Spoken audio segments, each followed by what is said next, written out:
안녕하세요. 말씀 베이커리 592번째 시간 기도하심으로 시작하겠습니다. 거룩하신 주님 감사합니다. 주님의 말씀을 묵상합니다. 성령님께서 말씀에 조명이 되어 주시옵소서. 우리 주 예수 그리스도님의 이름으로 기도합니다. 아멘. 네, 오늘 보실 말씀은 창세기 34장 1절에서 31절까지 말씀입니다. 레아와 야곱 사이에서 태어난 딸 디나가 그 지방 여자들을 보러 나갔다. 자, 디나가 당시 나이에는 15세에서 16세 한참 사춘기의 나이로 우리가 생각해 볼 수 있겠습니다. 히윗 사람 하몰에게는 세겜이라는 아들이 있는데 세겜은 그 지역의 통치자였다. 세겜이 디나를 보자 데리고 가서 욕을 보였다. 그리고 그는 야곱의 딸 디나에게 마음을 빼앗겼다. 그는 디나를 사랑하기 때문에 디나에게 사랑을 고백하였다. 세겜은 자기 아버지 하몰에게 말하였다. 이 처녀를 아내로 삼게 해주십시오. 자, 지금 디나가 이제 야곱의 유일한 딸이죠. 그 지방 여자들을 보러 나갔다라고 합니다. 단순히 그냥 구경 간 것이 아니라 그들과 좀 교제를 나누고 뭔가 좀 같이 뭔가를 해보려고 지금 그들에게 많은 호기심을 지금 보이고 있는 것을 우리가 생각해 볼 수 있는 그런 대목입니다.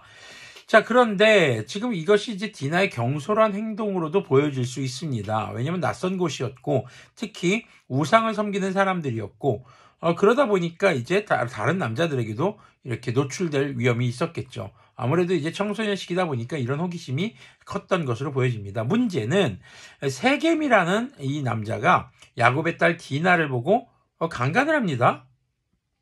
그러고 나서 보니까 마음에 들어요. 그래서 사랑한다고 또 고백을 합니다. 자, 그러면서 이제 자기 아버지에게 가서 이 디나를 자기 아내로 삼게 해달라고 얘기를 합니다.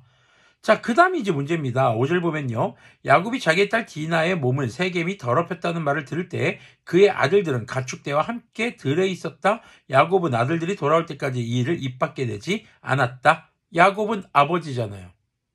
자기 딸이 이렇게 겁탈을 당했는데 아무 말도 안 하고 있어요. 선뜻 이해가 되지 않는 반응입니다. 자, 6절 계속 보면요. 세겜의 아버지 하몰이 청혼을 하려고 야곱을 만나러 왔다. 와서 보니 야곱의 아들들이 이미 디나에게 일하는 일을 듣고 들에서 돌아와 있었다. 세겜이 야곱의 딸을 욕보여서 이스라엘 사람에게 부끄러운 일, 곧 해서는 안 될 일을 하였으므로 야곱의 아들들은 슬픔과 분노를 억누르지 못하고 있었다. 하몰이 그들에게 말하였다. 나의 아들 세겜이 대개 따님에게 반했습니다. 대개 따님과 나의 아들을 맺어주시기 바랍니다. 하몰도 그래요. 자기 아들이 지금 해서는 안 될 짓을 했다면 사과부터 해야죠. 그런데 지금 마음을 빼앗겼으니까 지금 이제 결혼시켜달라, 시집 보내달라 이 얘기를 하고 있습니다. 지금 이 디나의 오빠들은 다 열받아가지고 지금 막 씩씩거리고 있는 그런 상황의 말이죠.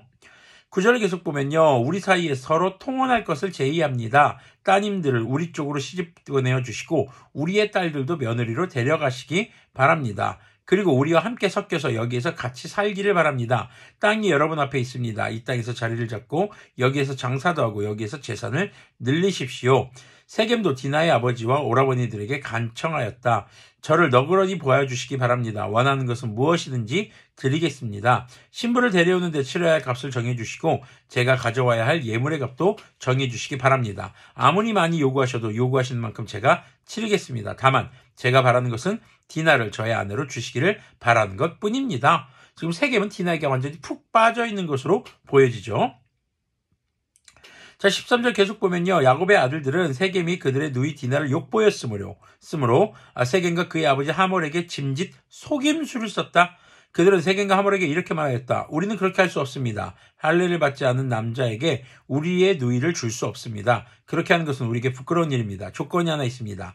당신들 중에서 남자들이 우리처럼 모두 할례를 받겠다고 하면 그 청혼을 받아들이겠습니다. 그렇게 하면 우리가 딸들을 당신들에게로 시집도 보내고 당신의 딸들을 우리가 며느리로 삼으며 당신들과 함께 여기서 살고 더불어 한 결례가 되겠습니다. 그러나 당신들 쪽에서 할례 받기를 거절하면 우리는 우리의 누이를 데리고 여기서 떠나겠습니다. 하몰과 그의 아들 세겜은 야곱의 아들들이 내놓은 제안을 좋게 여겼다.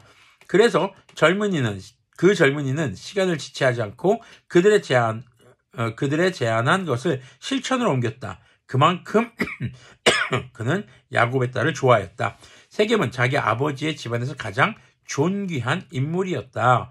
자, 세겜이라는 인물이 당시 그 지역에서 굉장히 유력한 사람이었고 또 아버지 집에서 존귀한 사람이라는 것은 후계자라는 얘기입니다. 그런 사람이 이제 디나를 보고 뭐 어쨌거나 마음에 들었으니까 해서는 안 될 그런 성폭행을 했겠죠.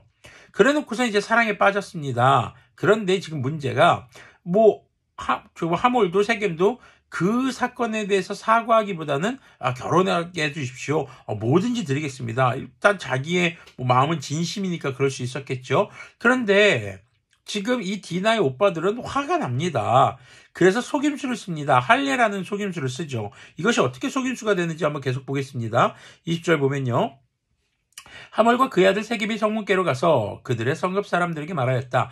이 사람들이 우리에게 우호적입니다. 그러니 그들이 우리 땅에서 살면서 우리와 함께 물건을 서로 사고팔게 합시다. 이 땅은 그들을 받아들일 수 있을 만큼 넓습니다. 우리가 그들의 딸들과 결혼할 수 있게 하고 그들은 우리의 딸들과 결혼할 수 있게 합시다. 그러나 이 사람들이 기꺼이 우리와 한결애가 되어서 우리와 함께 사는 데는 조건이 하나 있습니다. 그들이 할례를 받는 것처럼 우리 쪽 남자들이 모두 할례를 받아야 한다는 것입니다. 그렇게 하면 그들의 양떼와 재산과 집짐승이 모두 우리의 것이 되지 않겠습니까? 다만 그들이 우리에게 요구하는 것은 그대로 합시다. 우리가 그렇게 할례를 받으면 그들이 우리와 함께 살 것입니다. 그 성읍의 모든 장정이 하몰과 그의 아들 세겜이 제안한 것을 좋게 여겼다. 그래서 장정들은 모두 할례를 받았다. 자, 지금 디나의 오빠들은 이 하몰과 세겜을 속입니다. 그리고 하몰과 세겜은 또 성읍 사람들을 속입니다. 지금 그들의 재산이 우리의 것이 되지 않겠습니까? 라고 이제 현혹하는 거죠. 자신들의 잘못이라든가 그런 것에 대해서는 전혀 말하지 않고 있는 상황입니다. 또다시 야곱의 삶에 속이는 문제가 생긴 것이죠. 25절 보면요. 사흘 뒤에 장정 모두가 아직 상처가 아물지 않아서 아파하고 있을 때에 할례라는 것은요. 사실 남성의 포피세포, 성기에 있는 포경을 잘라내는 겁니다. 그런데 이미 성인이 된 사람들의 포피세포를 잘라내면요. 굉장히 아픕니다. 그리고 거동이 힘들어요. 자, 야곱의 아들들 곧 디나의 친오라버니들인 시므온과 레위가 칼을 들고 성읍으로 쳐들어가서 순식간에 남자들을 모조리 죽였다. 성기에 있는 포피세포를 잘라내다 보니까 굉장히 활동에 제약도 많고 고통스럽습니다. 그런 사람들을 다 죽이는 겁니다. 바로 이것을 위해서 할례를 행하면 우리가 받아들이겠다라고 속임수를 쓴 거였죠. 거짓말을 한 겁니다. 자, 26절 계속 보면요. 그들은 하몰과 그의 아들 세겜도 칼로 쳐서 죽이고 세겜의 집에 있는 디나를 데려왔다.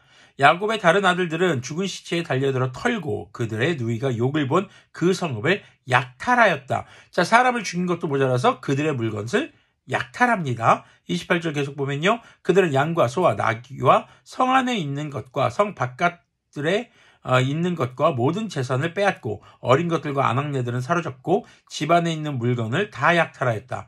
일이 이쯤 되니 야곱이 시몬과 레위를 나무랐다.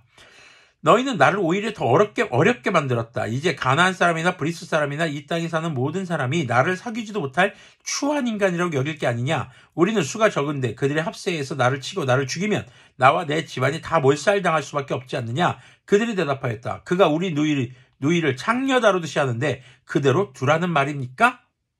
자, 지금요. 굉장히 성경에서 이런 얘기가 나와? 라고 할 정도의 막장 스토리가 펼쳐졌어요. 지금 여기에서는요. 어떤 하나님의 은혜, 섭리 찾아볼 수 없습니다. 왜 야곱의 삶에 다시 속이고 피바람이 부는 그리고 약탈하는 이런 말도 안 되는 비상식적이고 비윤리적이고 정말 성경의 하나님의 말씀과는 정반대되는 사건들이 나타나게 된 것일까요? 사실 문제의 근원은요. 야곱입니다.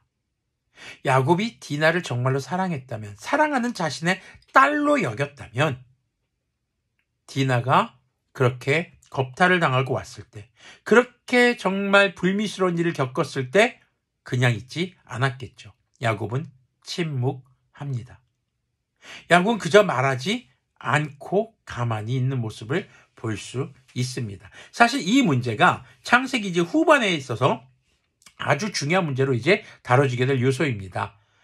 야곱은 라헬을 통해서 낳은 요셉만 사랑했던 것입니다. 레아도 자신이 사랑한 여자가 아니었습니다. 레아와 라헬의 몸종 둘을 통해서 낳은 자녀들, 그리고 레아를 통해서 낳은 자녀들, 이 자녀들은 자신이 사랑하는 여자를 통해서 낳은 자녀들이 아니었기 때문에 그다지 그렇게 사랑하는 모습을 찾아볼 수가 없는 것이죠. 하나님의 놀라운 일을 경험했습니다. 에서와도 화해했습니다. 그러나 우리가 그저께 말씀 베이커리에서 우리가 본 내용을 보면은 이제 두 여종을 통해서 낳은 아이들을 가장 먼저 앞세우고 그 다음에 레아와 그 자녀들, 그리고 맨 마지막에 라헬과 라헬을 통해서 낳은 요셉이 가는 모습. 야곱이 그 라헬과 그리고 요셉만을 아꼈던 것을 우리는 생각해 볼 수 있는 것이죠. 결국 아버지가 자신의 자녀에 대한 책임을 다하지 않고 있는 모습, 여전히 자신의 기호가 우선되고 있는 야곱의 모습이 이런 비극을 불러일으켰다 해도 과언이 아닐 것입니다. 그래서 오늘 말씀의 제목은 아직도 야곱? 아직도 속이는 자인가? 주님과 동행하고 있다면서? 자, 특히 내일 말씀과 우리가 생각해서 보면 에서와의 그런 화해, 그리고 이제 내일 말씀에서는 베델로 이제 다시 돌아가게 될 텐데요. 요 사이에 지금 이 말씀이 들어와 있는 이유는 무엇일까? 야곱이 하나님을 만나고 하나님을 의지하고 또 하나님께서 동행하는 것이 우선이 되는 삶이 되기는 했지만 여전히 가족 관계에 있어서 자신의 기호, 한마디로 편협한 사랑, 편애를 하고 있는 이 문제가 남아있는 것을 우리가 볼 수 있는 것입니다. 우리가 교회를 다니고 그리스도인이 되었다고 하면서 여전히 나의 기호가 우선되고 있는 삶의 요소는 있지 않은지 한번 돌아보아야 할 문제가 될 수 있겠습니다.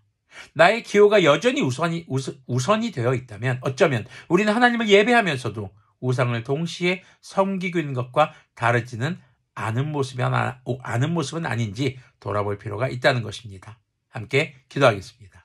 거룩하신 주님 감사합니다. 야곱이 주님을 경험하고 정말 에서의 손에서도 구원하시는 일을 경험했지만 여전히 가족 안에서 정말 자신이 사랑했던 라헬과 그를 통해서 낳은 요셉만을 더 편애하고 있는 모습, 그 모습으로 인해서 가족 간에 불화가 생기고 이런 일어나지 말았어야 할 끔찍한 일들이 일어나는 것을 바라보게 됩니다.